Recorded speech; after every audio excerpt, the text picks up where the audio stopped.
Now that you have a foundation in embryology, we're going to start talking about the development of specific organ systems. So you'll need to make sure that you're comfortable with the events taking place during the third and fourth week, such as gastrulation and embryonic folding. These have significant impact on organogenesis. As we discuss the development of organ systems, we'll refer to those primary germ layers often. Remember that ectoderm is the germ layer that will give rise to the entire nervous system. We'll now speak more specifically about the central nervous system and the peripheral nervous system. Here are your learning objectives for this session. Please do remember to review the basics that we discussed regarding gastrulation. We also spoke briefly before about neurulation and how the neural groove and neural folds form. We'll get into this in a little more detail here, but ultimately I want you to be able to talk about that in more specific detail, and I want you to be able to discuss how the cranial neural tube undergoes further differentiation to become 3 dilated areas and how these eventually transform into 5 main areas. You should be able to tell me the adult structures that each of these dilations or vesicles becomes. And within the neural tube, I want you to be able to describe how tissue is organized into basal and alar plates, and then how this relates to gray and white matter, especially within the spinal cord. Finally, we'll focus on neural crest cell migration, and I'd like you to be able to discuss how different populations of neural crest cells differentiate into various structures within our body. Don't forget that your embryology textbook provides you with some really nice timelines of development at the beginning of each chapter. As we start to discuss organ system development, you'll begin to realize that we have lots of things happening around the same time. It's a good idea to look at these timelines and compare them. You can even look at them side by side to see when specific events are occurring throughout the body. As you can see here, neurulation begins in the 3rd to 4th week, and so hopefully you can see both of these timelines here.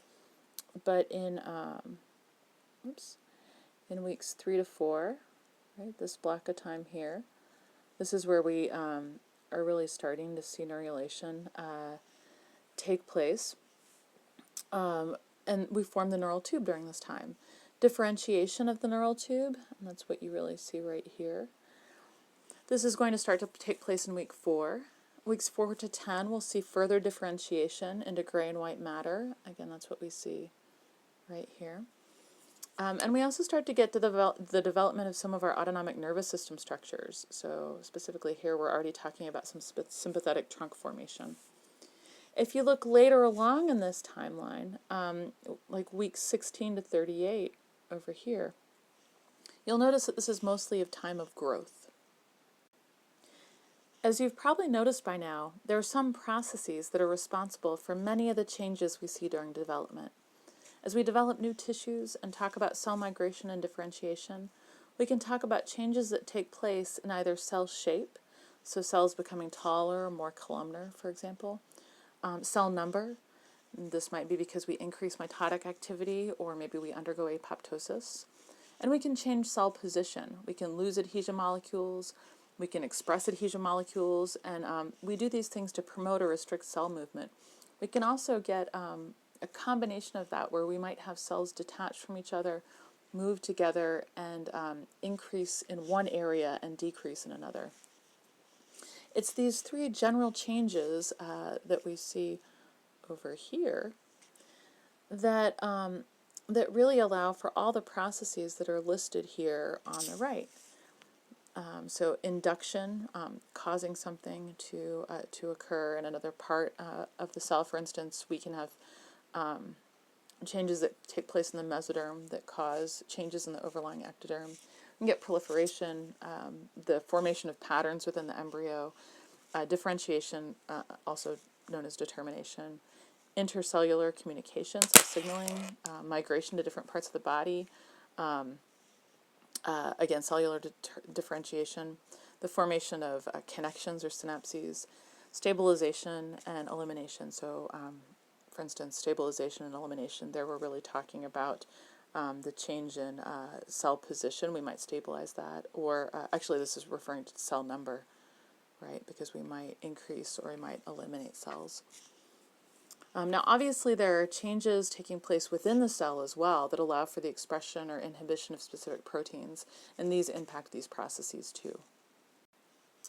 So what happens to that neural tube? Well, remember that during gastrulation, we have cells that detach from the epiblast, migrate through the primitive streak, and differentiate into endoderm. And so actually I'll just, on this picture here, right, we have our cells of our primitive streak forming here. Actually, this would be after. If we look at the picture on the side, we have the primitive streak has already formed. And we had cells that migrated through and formed our endoderm. That's what you see here in yellow. And then we had another wave of cells migrate through the primitive streak and differentiate into mesoderm.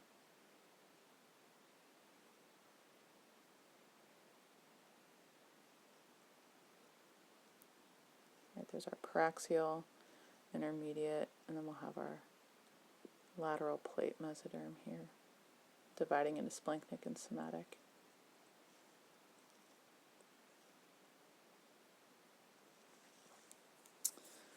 The overlying epiblast cells then are stimulated to differentiate into ectoderm. So this is ectoderm. Some of these cells are induced to alter their shape and become taller or more columnar. So we might have tall columnar cells here. And they're also maybe stimulated to proliferate, so we increase in number. As a result, we develop an area of ectoderm that is thicker than it is in other parts of the ectoderm layer. And this is called the neural plate.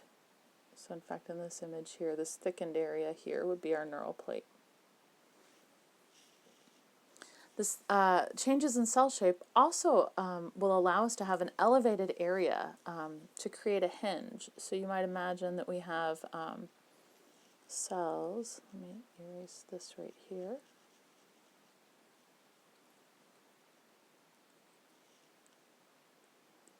We might have cells that change their shape so that they're broader at the top and narrow at the bottom. And we can create a hinge. And so this hinge joint allows us to create a fold, the neural folds. And then the presence of the neural folds, so here's a neural fold right here, and here's a neural fold. And the presence of these neural folds allows us to create a neural groove in the midline.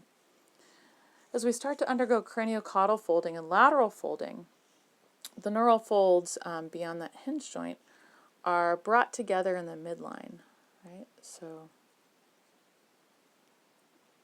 you can imagine we bring this neural fold this way, this neural fold this way. And the cells are going to fuse and we begin to close off into a tube, right? And so down here, here's one neural fold and another neural fold, and they started to fuse right here. We start to form a tube. Once we get fusion, the ectodermal cells will differentiate into two epithelial layers. And so we have an external layer that becomes our surface epithelium, or the epidermis, right here. And we have an underlying internal layer. I'll do that in green for now. An underlying internal layer that becomes the outer limit of the neural tube. Okay.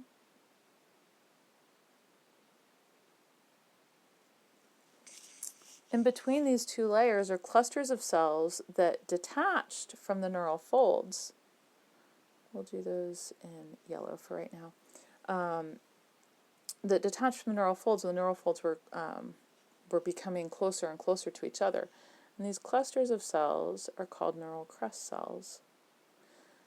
They're able to detach from the neural folds by undergoing that epithelial, to mesenchymal transformation. And that allows the cells to detach from the neural folds, migrate out, and eventually they'll migrate pretty far.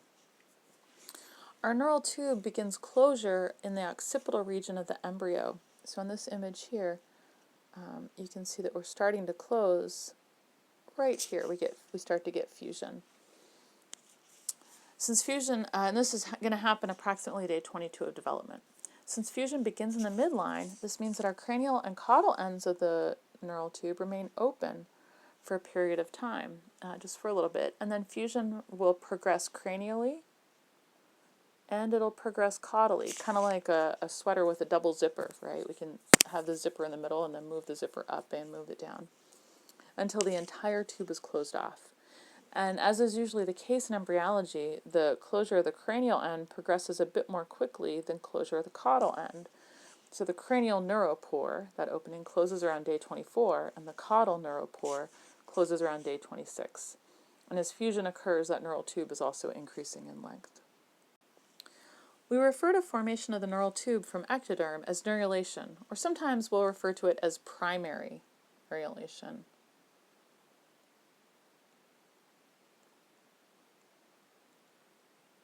So that's the formation of the neural tube from ectoderm. And this is because something different happens in the most caudal part of the embryo. In this area, we can talk about a process called secondary neurulation. Remember, the caudal neuropore closes around day 26. And this is about the level of somite 31. Remember that we have somites that, if this is our notochord in the midline, we had that paraxial mesoderm on either side that forms somites in pairs.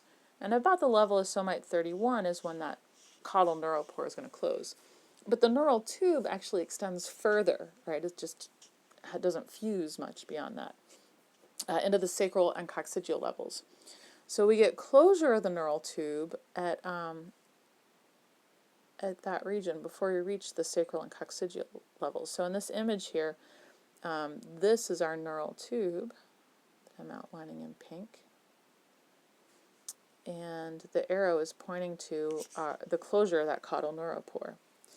In secondary neurulation, cells within the tailbud of the embryo, so here's our tailbud of the embryo, cells within the tailbud are going to form some of these other structures, and they're going to specifically form something called a medullary cord. Medullary cord, it starts out as a really dense, condensation of cells. So this right here is our medullary cord. And so it's basically an elongated cluster of cells, almost like a rod, kind of like the notochord. Cavitation is going to occur, and the cells become epithelialized around a lumen. And so really that medullary cord is going to become a hollow tube, right? We get cells that are all closely packed into each other like this. And with cavitation, we organize those cells into an epithelium so that they have a free space in the middle, right? And we form a hollow tube. And this is our medullary cord with a lumen now on the inside. And it's this structure that is then going to merge with the neural tube, the caudal part of it, right? So here's our structure with a lumen. These are going to merge together to become one continuous structure. And that's what you see in this third picture here at about 40 days. Now keep in mind, most of what we know about secondary neurulation comes from experimental studies in other animals. And so it's not really clear how important this process is in humans, but there is something that's happening caudally that's a little bit different than what happens cranially. So now we have a closed-off neural tube that's distinct from the overlying ectoderm, and it's no longer open at both ends. So we can start to undergo changes that will allow this structure to become the central nervous system, the brain and the spinal cord. In the cranial part of the neural tube, up here, we're going to develop 3 large dilations due to extensive cell proliferation in this area. And these are called the 3 primary brain vesicles. So we have 3 primary vesicles. The prosencephalon is also known as the forebrain, the mesencephalon, which is known as the midbrain, and the rhombencephalon, which is the hindbrain. And these dilated areas have narrower swellings that help separate them and define them into these 3 areas. They've begun developing by the end of the 3rd week, right? So in this picture here, and I'm going to move some things around. In this picture here, you can see that we've got prosencephalon right there, right? We've got our mesencephalon right there. And as we move further, we can actually see where these are taking place, right? Here's prosencephalon, here's mesencephalon. And then rhombencephalon is actually going to be just a little bit caudal to that. And in fact, in these pictures, it actually hasn't completely formed yet, but it's going to be this area right in here where we have the medulla. So these three areas will begin developing by the end of the third week, and then we're going to start to undergo more changes. In the fifth week, these three primary vesicles have undergone further changes. They've expanded even more, and notably the mesencephalon expands while the prosencephalon and rhombencephalon will subdivide.